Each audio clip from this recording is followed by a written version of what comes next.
This is actually something that I should probably break out my little breaking news intro for. I love my little button pad, and I just don't use it that much. So anytime I can find an excuse to use it, I will.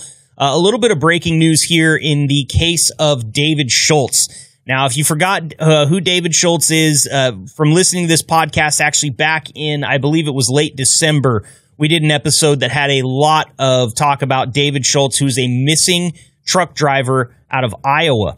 And this one seems straight out of a horror movie to me, Denny. I just don't understand how a driver with a fully loaded truck just vanishes into thin air with no sign or trace of him. And I want to hear from you about what you think about this. I know you've been kind of catching up on this story as of late as well.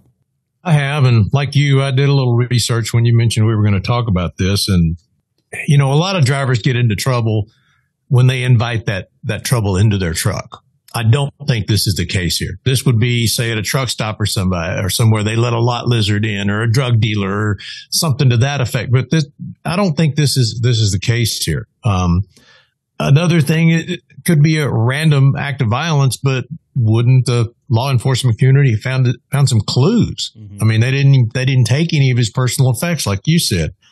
I saw one mention that possibly he just disappeared to start a new life.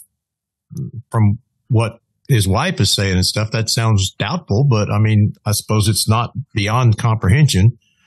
Now, my wife is into these weird, novels and watches Bones on TV. And so she loves these kind of things. And thinking with her mind, the thing that occurred to me, God, how do I say this tactfully? But I even Googled this to find out, to make sure that it could happen, because I know I've seen it like on a Western a long time ago, that hogs can devour a body. So what if he had a problem back there in that trailer, and he got in that trailer and somehow lost his footing and fell down? And the research, I said, I'll quote this, said you need at least 16 pigs to finish the job in one sitting. So be wary of any man who keeps a pig farm. They can go through a body that weighs 200 pounds in about 8 minutes.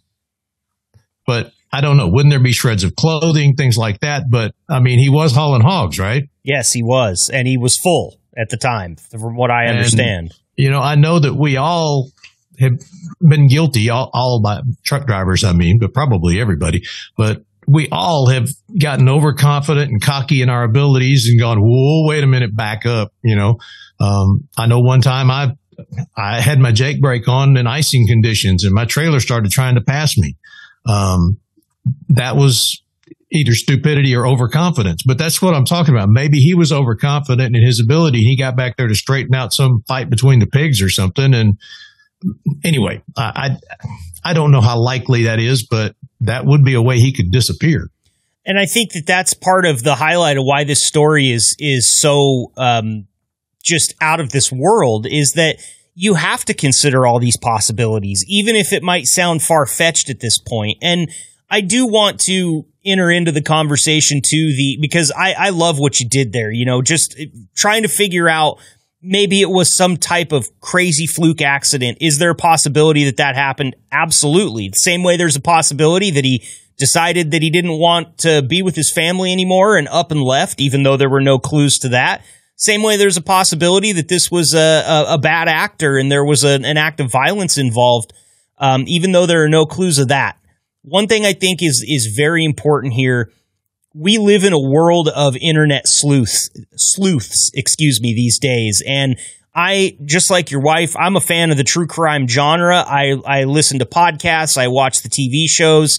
I am a Dateline NBC nerd. I've listened to and watched so many of those episodes. I used to love listening to those while I was driving. Oh, yeah. They're great. They're great.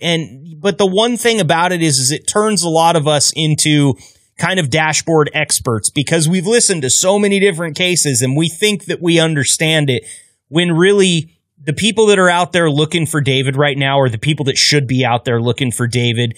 And I just want everybody that's listening to remember that if you have thoughts, if you think that something is missing here, it never hurts to bring it up, but you do have to approach that with caution, because you can muddy the waters very much so for the investigators that are working on this. they're already going to get thousands of tips.